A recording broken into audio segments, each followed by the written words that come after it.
Hey everyone, welcome to Deluxe Designs. Today I'm going to be working on a corpse bride dress. I'll be using a G1 Monster High doll for this project. It's actually for a friend of mine who has a corpse bride doll but wanted a more movie accurate version. So let's get started.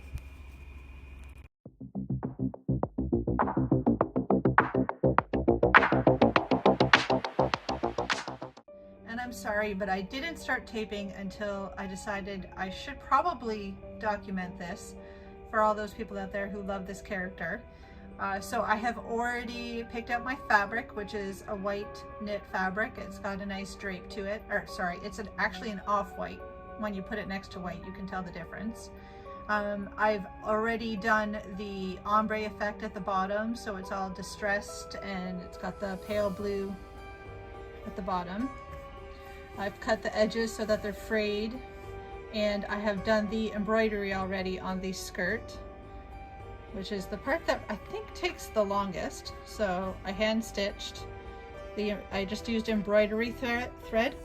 I very lightly drew the design on in pencil, and then I stitched over that so I knew where I was following. So I laid the skirt out in a big circle so that I could draw them on and have them spaced out fairly equally around the skirt, so I didn't find out at the end one was over here and I couldn't squeeze another one in here, that kind of idea.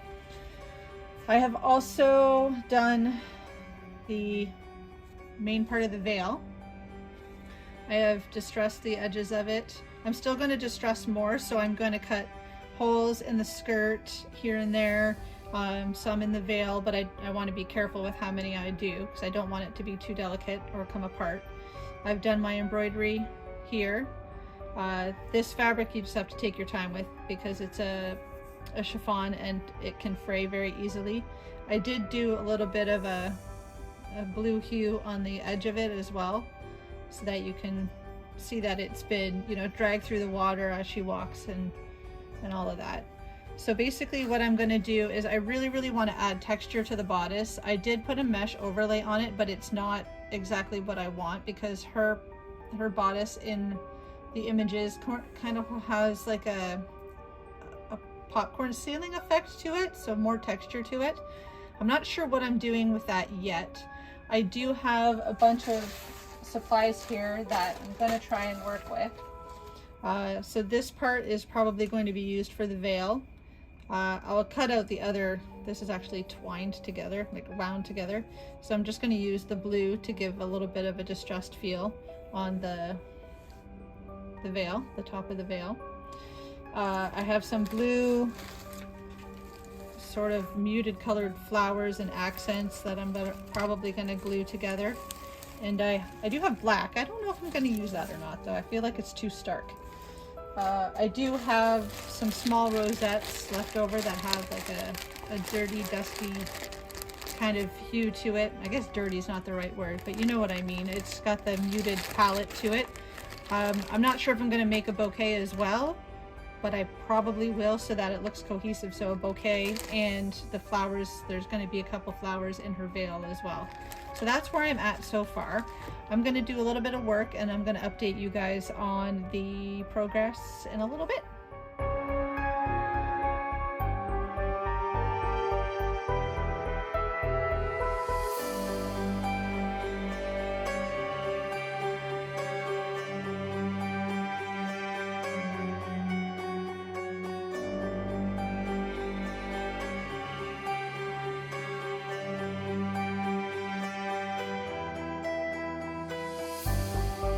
Okay, I wanted to give you guys an update. So what I did was I took this lace, this is the wrong piece, here it is, and I cut out these flowers in the lace and I added them to the bodice one by one to give it some texture. I don't want it to look too pretty. I want it to look a little bit, ripped and torn and everything, because obviously her dress isn't fully intact anymore. I am going to make this look better, I promise. It's just kind of tacked down right now because I knew I was going to add more stuff. I added some beads to the top and the bottom, so there's a little bit of shimmer in there, but again, I don't want it to be too shiny, too pretty. And I added the distressed yarn that I showed you guys earlier to it. I am adding more to this bodice, and I'm going to do a little bit more detailing. I cut out where her ribs come through on the doll, and I'm going to finish this off a little bit better so that her ribs can poke out through the fabric. Alright, I wanted to show you guys what I have so far. Now, don't mind my poor lady. She's been around the studio for a long time. She lost her head, and now she's just destined to be a mannequin for the rest of her existence. So this is what I have come up with for the dress.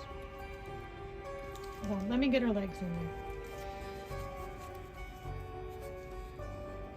So I have the texture on the bodice. I've added these little baubles that kind of look like pearls but have that bluish tinge to them, but still a sort of distressed feeling. And I added some more beads, just really tiny ones, into it because I did still want that little bit of a wedding gown feel, but I don't want to make it too blingy, so to speak.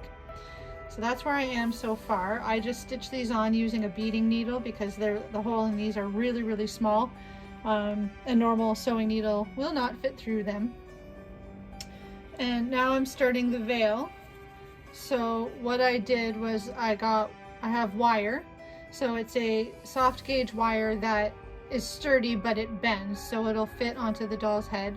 I covered the wire with felt. You can see the felt underneath the chiffon. And then I layered the chiffon around and stitched it to the felt.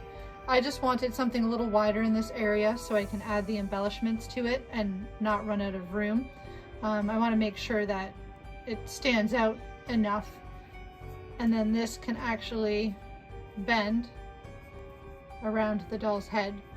I'm going to mold it on the doll's head before I put the embellishments on, because the more you glue something to it, the more it's going to just kind of stay in its shape, but it will still have a little bit of flexibility in order to fit onto the doll. So I'm going to do that, and then I will update you guys.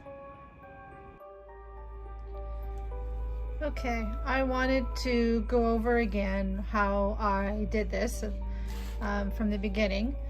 So like I said at the beginning of the video, I bought a knit fabric so that it has nice drape. And then I used acrylic paint and I watered it down.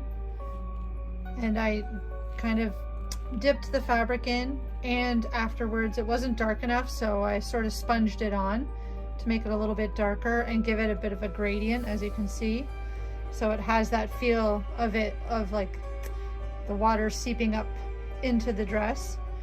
Then I used embroidery floss and I did the embroidery on the dress.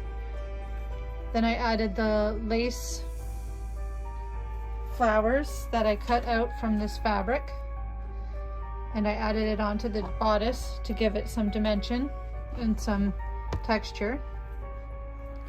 I added this textured, it's called Eyelash yarn.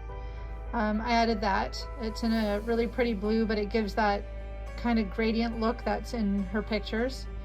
Added some pearl-like details, some beading, and there's subtle beading along the top of the bust and the waist as well that'll kind of peek through as you look at her. I cut out the section for her ribs so they can show through. I also made the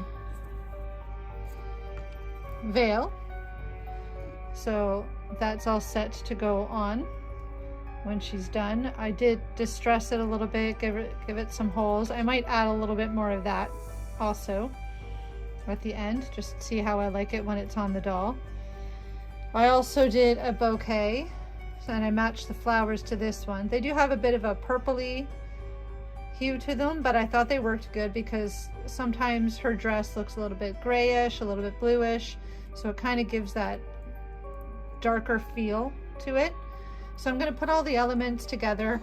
I'm going to use an Abby doll because I do not have the Corpse Bride doll. This is for a special friend of mine, so this project is one of a kind. It will not be replicated.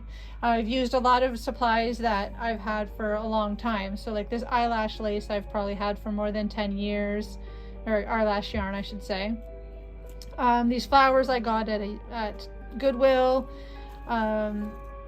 you know, fabrics or things that I've had on hand. I bought this lace for a wedding gown for a different project, and I had some left over and thought that the vibe gave, the lace gave the right vibe. So I'm gonna put all these elements on Abby, and then I'm going to show you guys the end result. I hope you like it.